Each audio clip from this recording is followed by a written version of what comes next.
Welcome to of the record. Telangana రాజకీయాల్లో ఇప్పుడు ఒక పెను తుఫాను రేగుతుంది. ఒకప్పుడు అద్భుత సృష్టిగా కొనియాడబడిన కాళేశ్వరం ప్రాజెక్టు నేడు గులాబీ బాస్ల మెడకు ఉచ్చులా బిగుస్తుందా?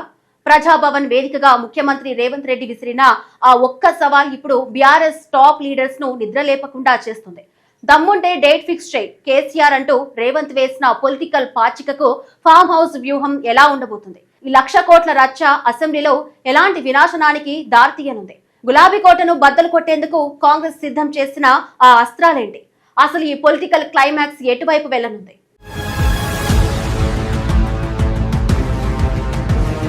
తెలంగాణ రాజకీయ వాతావరణం ఇప్పుడు కాళేశ్వరం ప్రాజెక్టు చుట్టూ అలుముకుంది. ఒకప్పుడు బీఆర్ఎస్ అద్భుతమైన ఇంజనీరింగ్ విజయంగా దేశానికే ఒక బెంచ్ మార్క్ గా ప్రచారం చేసుకున్న ఈ ఎత్తిపోతల పథకం ఇప్పుడు అదే పార్టీని తీవ్ర ఆత్మరక్షణలోకి నెట్టేసింది. ఏకంగా 1,00,000 కోట్లకు పైగా ప్రజాధనం వృధా అయిందనే బలమైన భావన ప్రజల మనసుల్లో నాటుకుపోయింది. దీనికి ప్రధాన కారణం మేడిగడ్డ బ్యారేజీ వద్ద పిల్లర్లు కుంగిపోవడం. ఇది ఒక్కటే కాదు, అన్నారం, సుందిళ్ల బ్యారేజీలలో సైతం లోపాలు బయటపడడంతో ప్రాజెక్టు నాణ్యతపై తీవ్ర సందేహాలు తలెత్తాయి. మరి ఈ వ్యవహారంపై విచారణ జరిపిన జస్టిస్ పీసీ ఘోష్ ఏకసభ్య కమిషన్ తన నివేదికను 2025 జులై 31న తెలంగాణ ప్రభుత్వానికి సమర్పించింది.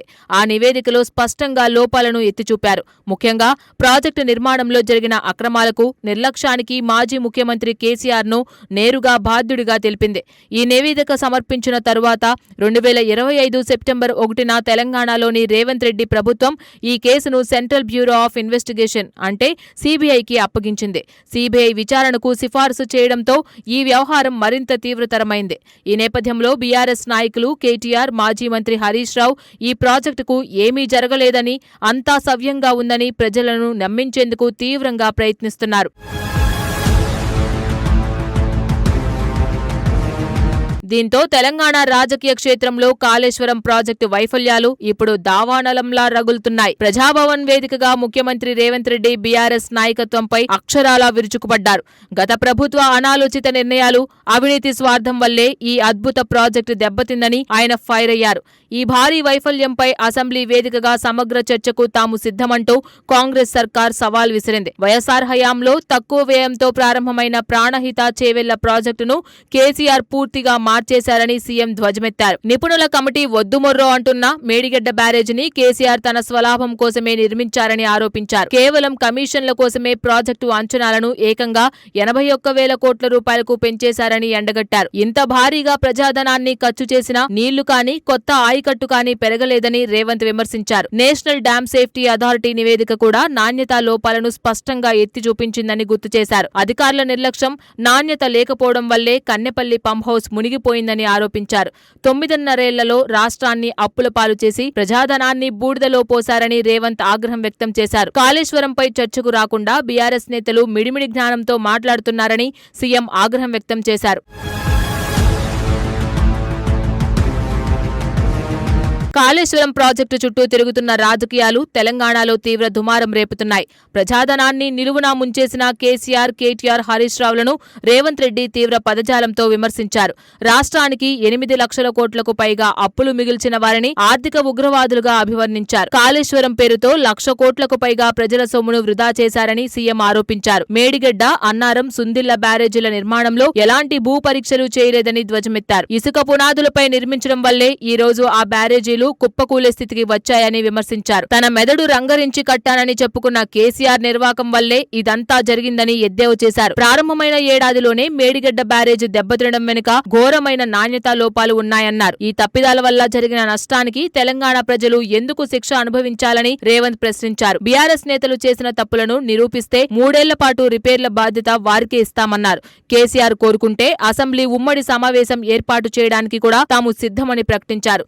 స్పీకర్కు లేఖ రాసి చర్చకు రావాలంటూ బీఆర్ఎస్ అధినేతకు ఓపెన్ ఛాలెంజ్ విసిరారు. వారు చేసిన చారిత్రక తప్పిదాలను అసెంబ్లీ సాక్షిగా ఎండగడతామని ముఖ్యమంత్రి స్పష్టం చేశారు.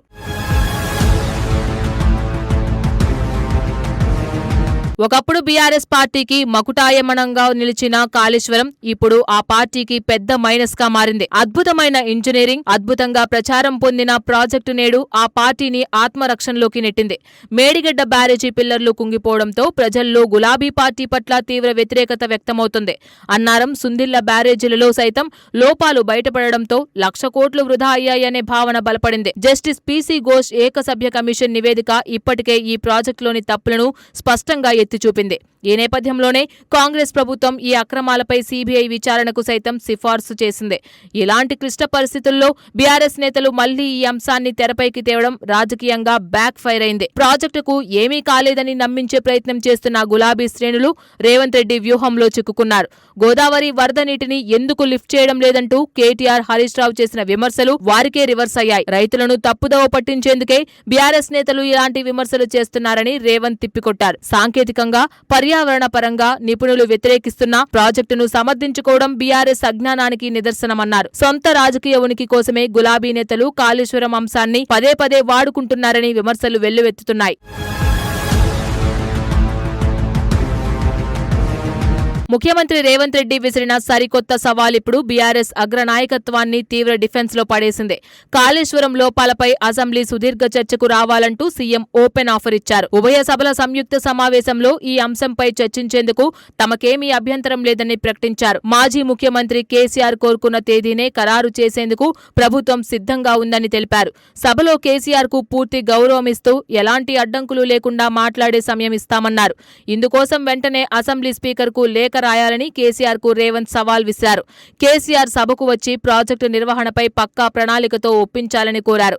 ఒకవేళ కేసీఆర్ తన వాదనను నిరూపిస్తే రాబోయే 3 ఏళ్ల పాటు కాళేశ్వరం బాధ్యతలు బీఆర్ఎస్కే ఇస్తామన్నారు. ప్రాజెక్టు మరమ్మతుల బాధ్యతను పూర్తిగా బీఆర్ఎస్ చేతికే ఇచ్చేందుకు ప్రభుత్వం సిద్ధమంటూ రేవంత్ పాచిక విసిరారు. ఈ అనూహ్య ప్రకటనతో గులాబీ శ్రేణులు ఇప్పుడు ఏం చేయాలో పాలుపోక ఉక్కిరిబిక్కిరి అవుతున్నాయి.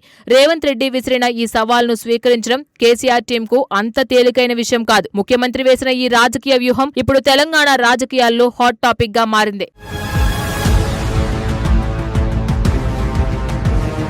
కాళేశ్వరం ప్రాజెక్టు చుట్టూ సాగుతున్న ఈ రచ్చ అంత సులభంగా ముగిసేలా కనిపించడం లేదు. ఒకప్పుడు అద్భుత ఇంజనీరింగ్ కట్టడంగా ప్రశంసలు అందుకున్న ఈ ప్రాజెక్ట్ నేడు రాజకీయ కురుక్షేత్రంగా మారింది. ముఖ్యమంత్రి రేవంత్ రెడ్డి విసిరిన అసెంబ్లీ సవాల్ను స్వీకరించడం బీఆర్ఎస్ నాయకత్వానికి పెద్ద సవాల్గా మారింది. నిపుణుల నివేదికలు, అవినీతి ఆరోపణల మధ్య గులాబీ పార్టీ తన ఉనికిని కాపాడుకోవడానికి తీవ్రంగా శ్రమిస్తోంది. సాంకేతిక లోపాలు, ప్రజాధనం వృధాపై ప్రజల్లో వ్యక్తమవుతున్న అసంతృప్తి ఆ పార్టీని మరింత డిఫెన్స్ లోకి నెట్టింది. రాబోయే రోజుల్లో అసెంబ్లీ వేదికగా జరగబోయే ఉమ్మడి సమావేశం ఇరు పార్టీల భవితవ్యాన్ని తేల్చనుంది. రేవంత్ రెడ్డి వేసిన రాజకీయ పాచికకు కేసీఆర్ ఎలాంటి వ్యూహంతో సమాధానమిస్తారనేది ఆసక్తికరంగా మారింది. 1,00,000 కోట్ల ప్రజాధనం మునిగిపోయిందన్న సత్యాన్ని ప్రజల మనసుల నుంచి తుడిచిపెట్టడం అంత తేలికైన విషయం కాదు. ఈ రాజకీయ యుద్ధంలో కాంగ్రెస్ తన దూకుడును మరింత పెంచుతూ బీఆర్ఎస్ ను గట్టిగా కార్నర్ చేస్తోంది. అటు కేసీఆర్ టీం ఈ అగ్ని పరీక్షను ఎదుర్కొని తప్పులు లేవని నిరూపించాల్సిన క్లిష్ట పరిస్థితిలో పడింది. ఏదేమైనా ఈ కాళేశ్వరం వివాదం తెలంగాణ రాజకీయాల్లో ఒక కొత్త మలుపునకు దారితీస్తుందనడంలో ఎలాంటి సందేహం లేదు. అంతిమంగా ఈ రాజకీయ చదరంగంలో ఎవరు గెలుస్తారు, ఎవరు నిలబడతారో కాలమే సమాధానం చెప్పాలి.